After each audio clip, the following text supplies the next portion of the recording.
लबीद बिन आसिम कौन था? लबीद बिन आसिम ने किसके कहने पर हजूर सल्लल्लाहु अलैहि वसल्लम पर जादू किया? क्या वाकई नबी पाक सल्लल्लाहु अलैहि वसल्लम पर जादू हुआ था? तो अगर जादू हुआ था तो इस जादू से नबी पाक सल्लल्लाहु अलैहि वसल्लम ने किस तरह ख़ुद को आज़ाद करवाया? आज की वीडियो शुरू करने से पहले मेरी आप सबसे गुजारिश है कि प्लीज़ मेरी वीडियो को लाइक कर दें और जिन्होंने चैनल सब्सक्राइब किया है वो नोटिफिकेशन की बेल को ज़रूर ऑन करें। तो चलिए आइए वीडियो शुरू करते हैं। यहूदी आखिरी नबी के इंतज़ार में तो थे, मगर वो ये समझते थे कि आखिरी नबी उनमें से ज़हूर होगा, क्योंकि तमाम पैगंबर बनी इसराइल यानी कि हज़रत यकूब अलैहिस्सलाम की नस्ल में से थे। मगर जब अल्लाह ताला ने आखिरी पैगंबर हज़रत इस्माईल अलैहिस्सलाम की नस्ल से मबूस फरमा दिया, तो ये बात यहूदी किसी तरह भी बर्दाश्त ना कर सके और पैगंबर इस्लाम और मुसलमानों के ख़िलाफ़ मुख्तलिफ़ साजिशों और चालों में मसरूफ़ हो गए। जब वो किसी तरह भी नबी पाक सल्लल्लाहु अलैहि वसल्लम को नुकसान ना पहुंचा सके तो उन्होंने जादू का सहारा लिया।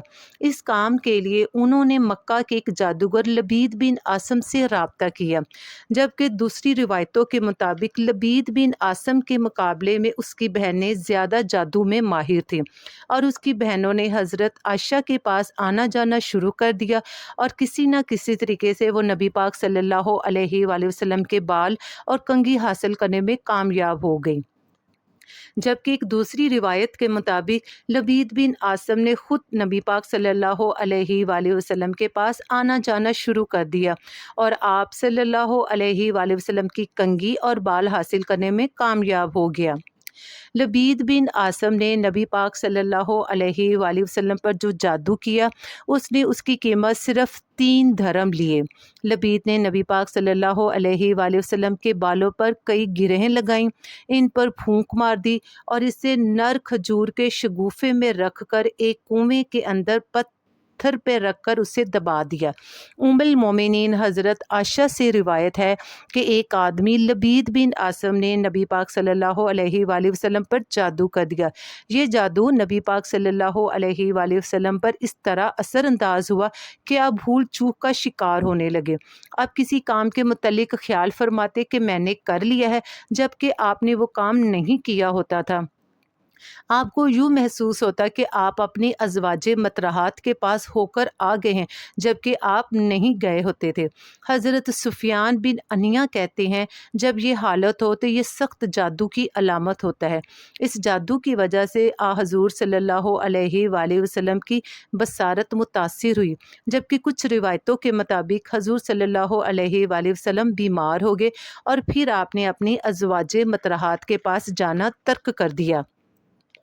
इन रिवायतों से ये भी मालूम होता है कि जादू ने नबी पाक सल्लल्लाहु अलैहि वसल्लम के मिजाज और सेहत पर असर डाला, मगर जादू ने नबी पाक सल्लल्लाहु अलैहि वसल्लम की समझ बूझ और दिलो दिमाग पर कोई असर ना डाला और आप बदस्तूर तबलीग का काम करते रहे।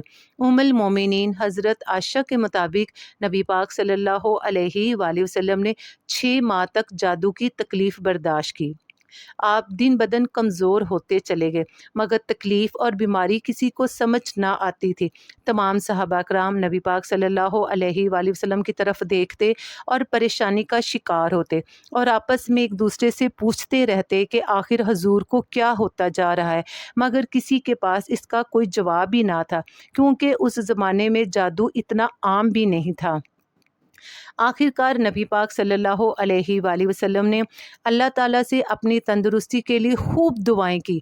हज़रत आयशा फरमाते हैं कि एक दिन नबी पाक मेरे पास तशरीफ़ लाए, आपने अल्लाह से दुआ की और फिर दुआ की और फिर फरमाया, ए आयशा, क्या तुम्हें मालूम है कि मैंने जो बात अल्लाह ताला से पूछी थी, अल्लाह ताला ने मुझे उसका जवाब दे दिया है। मैंने अर्ज़ किया, ए अल्लाह के रसूल, वो क्या बात है? आपने फरमाया, मेरे पास 2 आदमी आए, एक मेरे सरहाने की तरफ और एक मेरे पाँव की जानिब बैठ गया। वो दोनों जिब्राइल अलैहिस्सलाम और मिकाईल अलैहिस्सलाम फरिश्ते थे। एक ने दूसरे से पूछा, इन साहब को क्या तकलीफ़ है? दूसरे ने जवाब दिया, इन पे जादू किया गया है। پہلے والے نے پوچھا ان پر کس نے جادو کیا ہے؟ دوسرے نے جواب دیا لبید بن عاصم نے۔ اس طرح دونوں نے اپنی گفتگو سے مجھے سب کچھ بتا دیا کہ جادو والا سامان اور بال ایک کنویں کے پتھر کے نیچے دفن ہے۔ چنانچہ نبی پاک صلی اللہ علیہ وآلہ وسلم اپنے صحابہ کے ساتھ اس کنویں پر گئے۔